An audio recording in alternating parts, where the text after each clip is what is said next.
Hello friends, आज हम बात करने वाले हैं पावर के बारे में।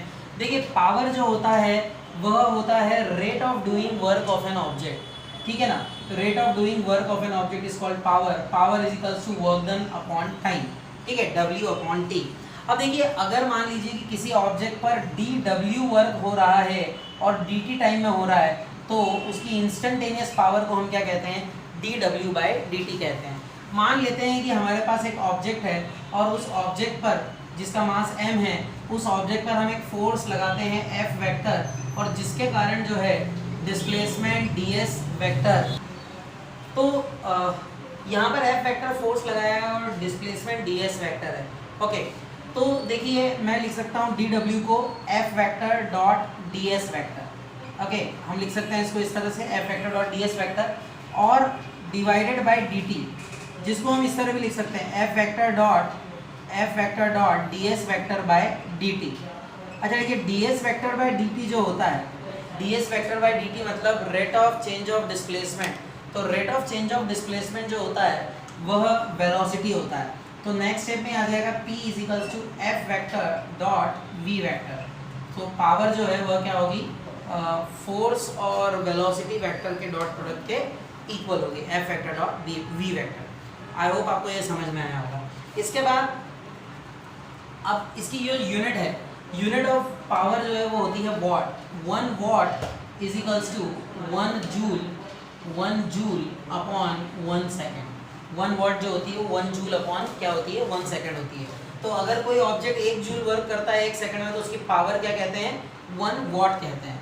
इसके डायमेंशंस जहाँ तक बात करते हैं, आसान है ये डायमेंशंस निकालना।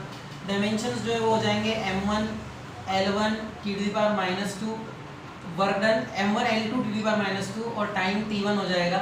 सो दिस इज m1 L2 की to the power -3। So these are the dimensions of power. Okay, so this is what about power. Power has some other units also, like there is one unit which was earlier used, that is horsepower. Okay, horsepower, 1 horsepower is equals to 746 watt। 1 horsepower जो होती है वो 746 watt के equal होती है। ठीक है, चलिए ये पावर का डिस्कशन हो गया। अब हम बात करने वाले हैं एनर्जी के बारे में। ठीक है ना। तो एनर्जी क्या होती है? अगर मैं आपसे एक सिंपल सा क्वेश्चन पूछता हूँ कि व्हाट इज एनर्जी, तो देखिए इसको अगर मैं दूसरी तरीके से पूछूं कि अगर आप स्कूल से थक कर घर जाते हैं और उसके बाद में अगर आपके घर पे आपको कहा जाता है कि ये काम करना है, तो बिल्कुल स्कूल से आने के बाद में एक्चुअली आप में वो क्षमता नहीं होती कि आप वो काम कर सकें, है ना। तो आप बोलते हैं कि actually I don't have energy to do this work, है ना, मुझ में वो एनर्जी नहीं बची, अब मैं एग्जॉस्टेड हूँ। ठीक है, तो जब एनर्जी होती तो क्या होता है? आप वो वर्क करने के लिए सक्षम होते हो, you are able to do that work. So basically energy is the ability of doing work of an object. Okay, energy is the ability of doing work of an object. किसी object की work करने की ability को हम क्या कहते हैं? Energy कहते हैं। अब कई तरह के अलग अलग फॉर्म्स होते हैं एनर्जी के। हम जो बात करने वाले हैं वह मैकेनिकल एनर्जी के बारे में बात करने वाले हैं। 2 तरह की होती है, एक होती है काइनेटिक एनर्जी, और दूसरी होती है potential energy. Kinetic and potential energy, इन दोनों के सम को टोटल या मैकेनिकल एनर्जी कहा जाता है। Sum of these two is called total और मैकेनिकल एनर्जी। ठीक है ना। तो सम ऑफ काइनेटिक और पोटेंशियल एनर्जी को क्या कहते हैं? मैकेनिकल एनर्जी कहा जाता है। It is called mechanical energy. Okay, तो अब इसके बारे में हमें चर्चा करना है, 1 बाय 1 करेंगे। सबसे पहले काइनेटिक एनर्जी की बात करते हैं। Let us talk about kinetic energy first. Kinetic energy,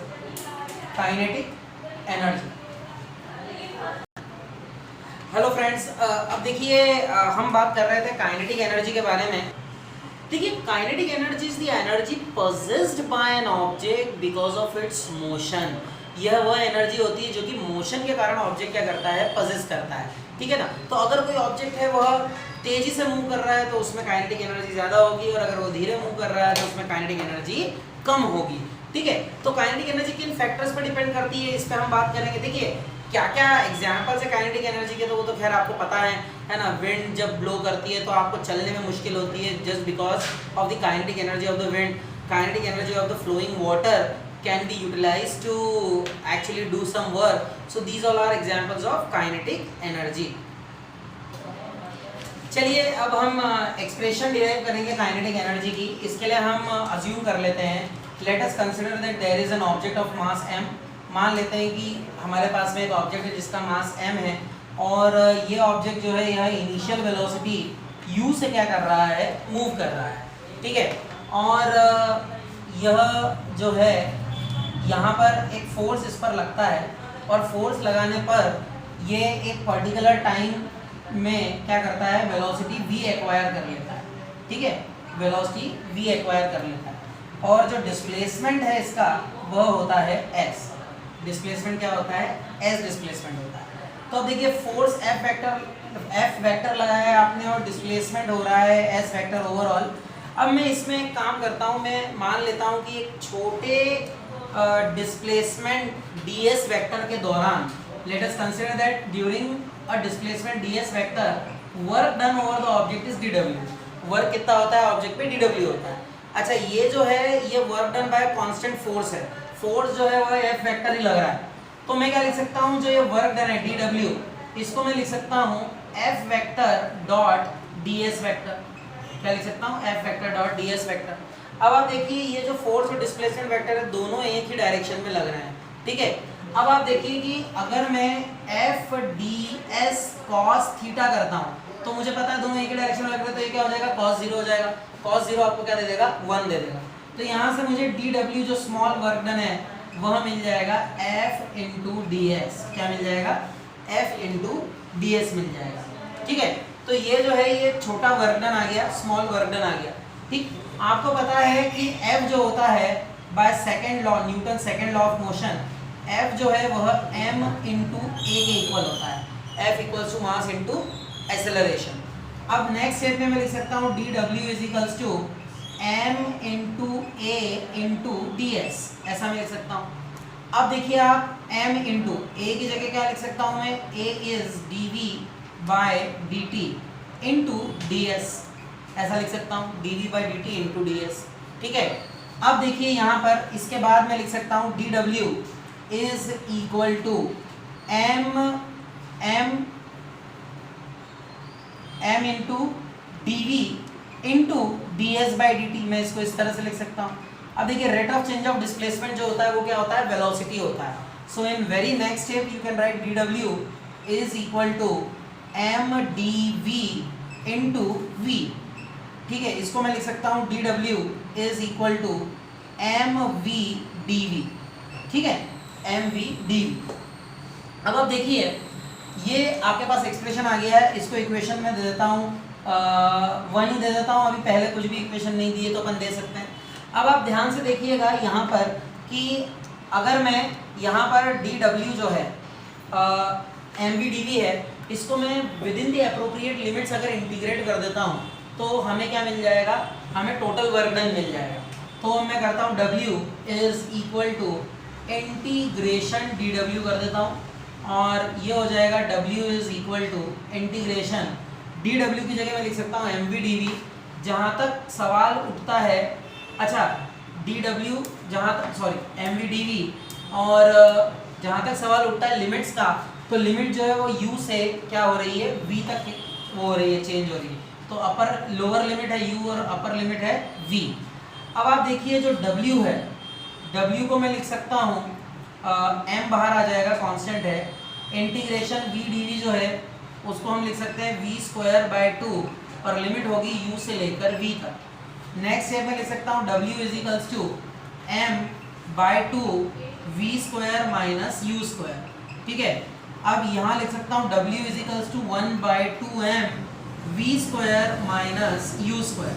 आप देखिए यहाँ तक जो है ये जो एक रिजल्ट है work done equals to 1 by 2m v square minus u square, यह जो है इसे कहते हैं वर्क एनर्जी थ्योरम. क्या कहते हैं, वर्क एनर्जी थ्योरम. अगर यहाँ तक का रिजल्ट जो है, अगर आपसे पूछा derive the expression for work energy theorem, तो यह वर्क एनर्जी थ्योरम है. एट द एंड में इसका स्टेटमेंट बता दूंगा. ठीक है, लेकिन अभी हम क्या कर रहे हैं, काइनेटिक एनर्जी का एक्सप्रेशन निकाल रहे हैं. अब अगर हम यहाँ पर इस पर्टिकुलर एक्सप्रेशन में ये मान लेते हैं, इस पर्टिकुलर कंडीशन में ये मान लेते हैं कि जो इनिशियल वेलोसिटी है वह 0 है। If initial velocity is 0 metre पर सेकेंड, यानी ऑब्जेक्ट इनिशियली किसमें था, रेस्ट में था, अगर ऐसा मान लेते हैं तो इस एक्सप्रेशन से, कि इसको इक्वेशन सेकंड दे देता हूं मैं, इस एक्सप्रेशन से आप लिख सकते हैं W is equal to 1/2mv² और माइनस u स्क्वायर 0 हो जाएगा। तो यहाँ पर W जो है 1/2mv² आ जाएगा। ये जो वर्क डन हुआ है ऑब्जेक्ट पर, यह उसमें स्टोर होता है इन द फॉर्म ऑफ, या वो पजेस करता है in the form of kinetic energy. So kinetic energy is equal to 1/2mv²।